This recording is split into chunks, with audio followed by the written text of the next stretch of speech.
Hey guys! Welcome back to the YouTube channel. So, we have so much to tell you guys. We got back from Paris and it was a lot. It was a lot. It was our first segment of our whole new Chasing Weekend series, so that was really exciting and really fun for us to do. But we learned so much while we were there and we can't wait to tell you guys about it. So I guess we'll just jump right in. If you guys haven't watched our previous video, which we'll link below, we have started a whole new series called Chasing Weekends. And this is basically because we wanted to prove to you guys and ourselves it is possible to go travel to places that you would originally think you can't really travel to with just a weekend. So with taking 1 or 2 days off work and making a long weekend out of it. And that's exactly what we did for Paris. we chose Paris because last time we went to Paris was in 2015. And that's when the Paris attacks happened. So we get to the city. This is mini short story time. We get to the city after being in Barcelona for a couple of days. We were hanging out. Everything was fine. And then as soon as our Wi-Fi kicked in, once we got back to our hotel, we realized that ISIS was bombing the city. There was people going around with guns, killing people in front of shops. I mean, held hostage, people jumping over people dead in the streets. It was 127 dead by the end of the night. It was a complete disaster. The city was shut down for 3 days. The next day, there were militia going up and down the streets. It was insane. It was absolute insanity. The city was on lockdown. So we ended up leaving Paris the next day to go to Brussels, and we haven't been back since. Now, I had been to Paris before, and I know the city from the angle of it's beautiful and it has so much to do. She hadn't really been back, so we thought to round off the Chasing Avenues, Chasing Weekends, it would be great to start off in a city that is so iconic,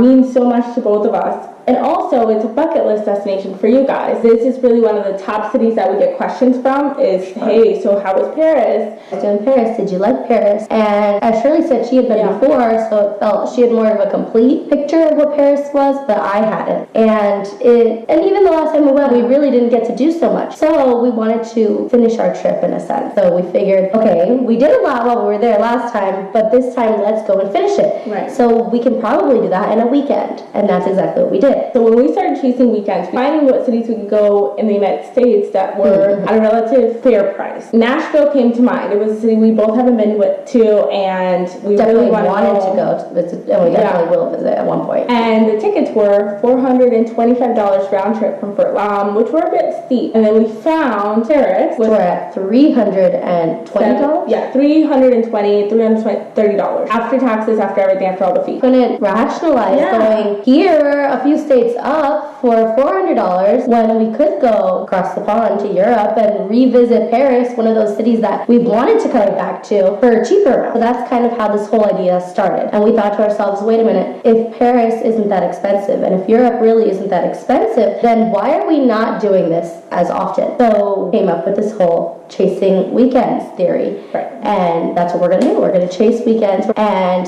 see how much our budget really allows it for us to get done while we're there and how much the time allows for us to get done while we're there. So we kind of gave ourselves a budget of about $1,000. And we wanted to see how much that would get us. Now, something to note was we definitely, once we got there, we saw that we could do this trip for cheaper than that. Yeah. But of course we wanted to, we went max all it out. We did experience the whole, everything Paris has to offer. And we did things that were very expensive too. We splurged. Part of the best thing about this trip was that we were able to leave on Friday night. So again, we didn't take Friday off of work. We just went directly to the airport. We packed PJs and stuff to wash our faces at the plane. And basically our plane departed at 8 p.m. So we slept on the plane and we arrived bright and early Saturday morning to the city at 9:35. Now, we highly recommend doing this. And whether it be by train or plane, definitely travel by night for 2 reasons. Because by the time you get there, you are so excited that you want to start just seeing this. So you don't really want to just go straight to your hotel and go to sleep. Another reason is because it's cheaper that way. If you travel by night and get there by the day, then you're saving a hotel. Exactly. So if you get there by 11 p.m., you still have to pay for a hotel night somewhere, obviously. We get there at 9 a.m. and we just saved ourselves a hotel room. Right. So definitely travel by night if you can. So that day we had the option of taking a tour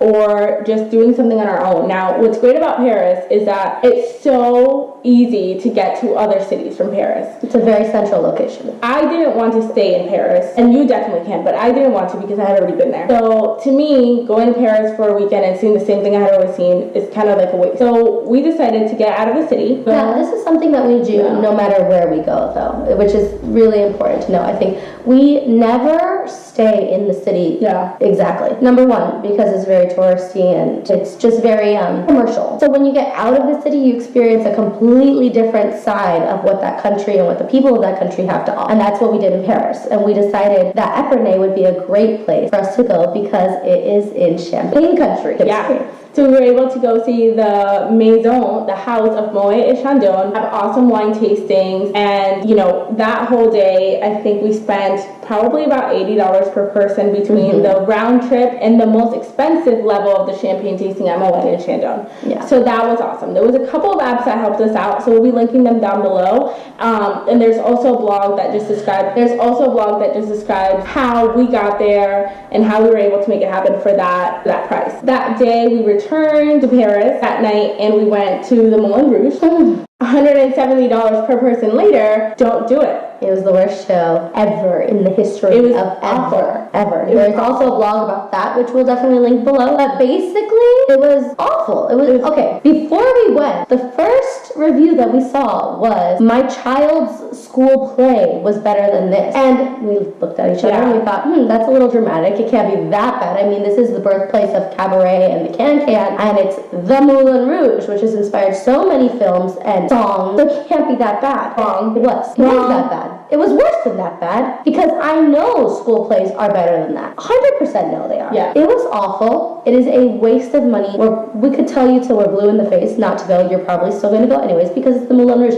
But expect worse than you can expect. If you're on a budget, don't do it. Like if you're choosing this over another experience because your budget only allows that, don't choose this one because it is highly expensive and it is not worth the money. Right. We went knowing that we were going to spend extra money to do everything versus pick and choose activities, and had we picked and chose activities and chose this over something else, I would have been highly disappointed. It was not a good show. It was not a good use of our time. It was long, really long. It's like you wait there for like an hour to watch a 2-hour show. That's awful. To then fight your way out of the place and then fight for a cab to go back to your hotel. It's literally hours long. It's the worst experience we've ever had in any country. It takes a lot of your time. It takes all of your money. It's not good. No. So that was day one. And I'm sorry, we're filling all the tea on this, but it's like, it's so bad. You guys, I can't. So either way, don't do it. So if you're going to go to a cabaret, there's other cabarets that people were talking about, Lolito being the first one, the Crazy Horse being the second one. They're a lot less expensive, a lot better service, a lot smaller, and a lot better. A lot better production. We haven't been there, so if you guys have, please comment down below, let us know what they are better. Tell us what your experience was, because we will be back in Paris, and we definitely, that's definitely on our list to experience a different type of cabaret, because the Moulin Rouge was so bad that terrible. I kind of just want to get a whole new perspective on cabaret that doesn't include the Moulin Rouge because it was so terrible. Right. So if you've been, let us know how it was. Let us know which one's your favorite, but be aware that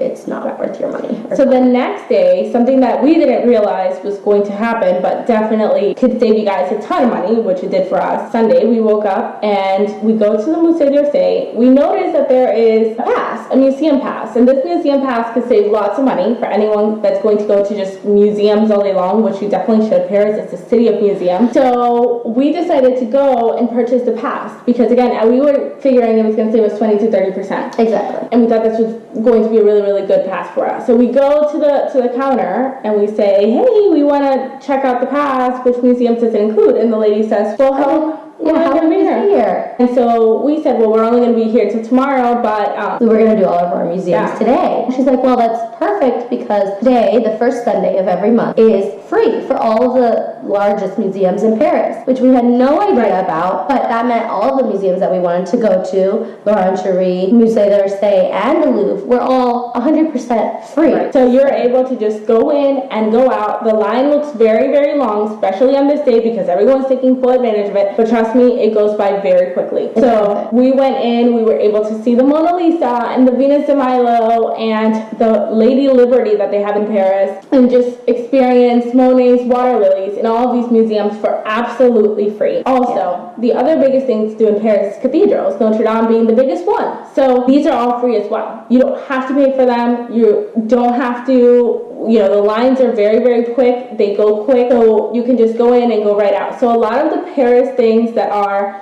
Iconic are 100% free and you don't have to pay for it. On the first Sunday of every month. Right. So definitely utilize that weekend. Plan your trip around that first Sunday if you can, because it will save you a lot of money. You're going to be able to do everything and see everything. One of the biggest mistakes that we made actually cost us a ton of money was time was waiting for cabs. So we didn't realize, because in every other European city, cabs are so efficient, they're so quick, you can get a cab literally nearly everywhere. Paris is not, that's not the case. So I'm not sure if it's just this one weekend or if this is always the case. We were waiting 20, 30, 45 minutes for a cab. Just to hail a cab. They were, I mean, don't get me wrong, cabs were existent, but they were all full. Yeah. Every single one of them had the little red light on, and none of them were empty. And we would wait, and we would go across the street, and we would wait again, and we would find a different street corner and wait there too. But every single time we needed a cab, it literally took at least 20 to 30 minutes of our day. So save yourself the time by learning the metro system. Yeah. Paris has a very, very, very well organized metro, and it can literally take you anywhere. And there is a pass for the metro. You can just buy a 2-day pass for the metro, and it's going to take you hop off whenever you want. So that would definitely be a great option that we did not utilize, that we would suggest you do. Right. So that night we had great dinner. That's another thing. Paris, the food is relatively inexpensive. We had a great dinner at a great restaurant, very traditional, modern fare, very Parisian, you know, the typical escargot, the brioche pompidou, or whatever it's called. Very traditional French food, and we spent a total of $40 to $60 for the two of us, including the wines, because we did have the wines, including the appetizers, and including all the desserts.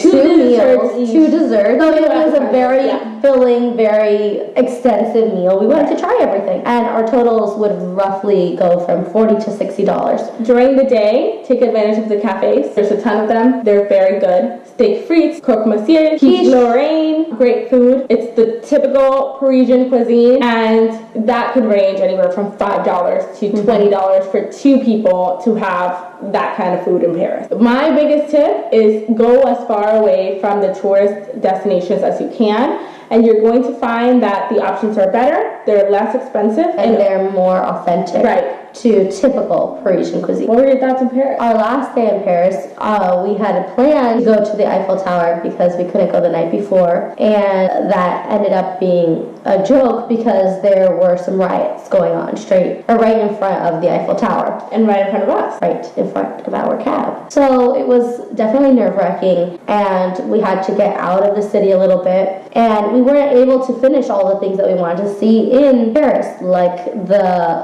Palace of Versailles, going actually up the Eiffel Tower, which is a real joke because I've now been to Paris twice and not gone up the Eiffel Tower, or the Jardin de Luxembourg. Yeah. So there were a few things that we didn't get to see that we had planned for that last day that definitely felt like we left them behind. We just weren't able to get everything done that we wanted to get done. We weren't able to cross off everything on our list. But aside from not being able to do everything, there was a lot of things that we learned while we were there. So visit the State of the Union, figure out what's going on in Paris. If there's riots, if there's anything like that, understand that you can still go. It's still safe. We were safe. We were fine. There was, nothing happened to us, but we did because of what was happening in the city. We were not able to do as much as we originally planned for. So had we known that, had we done more research on that, we would have been able to either cut things out or go a little bit further out the city instead of trying to stay inside the city. Yeah, rearrange yourselves a little bit. So just make sure that you're aware of it. Also make sure you're aware of any closing times, especially during the winter. Things close early. So very early.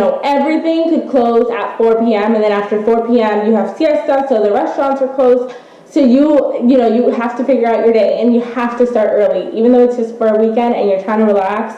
If you want to see a lot, you really do have to start at 7 a.m. and be able to go out and see it. Just understand. I would say if you're trying to relax, this wouldn't be a good idea, because again, the hours of operation are so tight. I mean, they literally open at 9 a.m. and close by 4 or 5 p.m.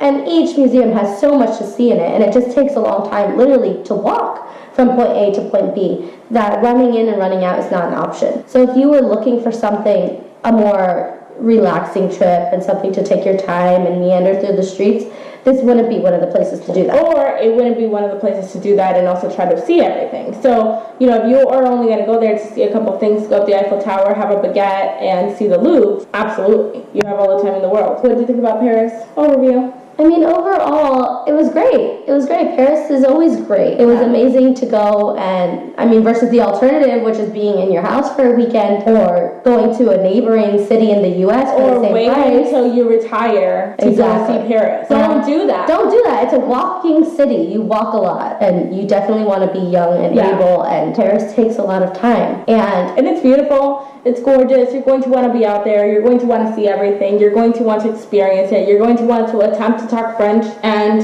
talk to the people. The people are so sweet and always helpful. We've never encountered. Biggest myth in Paris is the people are terrible. Rude or do not like Americans. Wrong. So wrong. In our experience, what I experienced there was the complete opposite. They are willing to help you. They are willing to talk to you. They are willing to teach you the French words for things. Yes. They are not rude or they don't look down on you in any way. People say that it smells. I've never smelled anything bad in Paris. While you're walking around Paris, I think one of the biggest things that happens to people is Americans will walk into a place and expect people to speak English, and that's just not fair. If you don't speak French, they're not going to speak English. So walk in, say bonjour, ask a question, try to point, say au revoir on the way out, and go about your day because that's all it takes. And they're going to be this. Make an effort. As long as you're making an effort and you don't seem like a stuck-up American who wants everything handed to them and done for them in English because I'm American, that's what we do. No, I mean, make an effort to immerse yourself into their culture and their language. Yeah. And I don't think you'll encounter any problem. So that's definitely not something that we encountered while we were there. So, moving on, we're going to be heading to Canada next. We're so excited. Montreal, Quebec City. So that is going to be our next weekend, and we're definitely eager to see if it's similar to Paris or not. Yeah. I mean, it's international, but it's not European. Yeah. So we'll see how that kind of works out. Exactly. So subscribe. Be sure to click that notification bell. Yeah. Keep up with our journey. See if you like anything, and hopefully you'll be chasing weekends. Yes. All right. Thanks, guys. Bye, guys. Bye.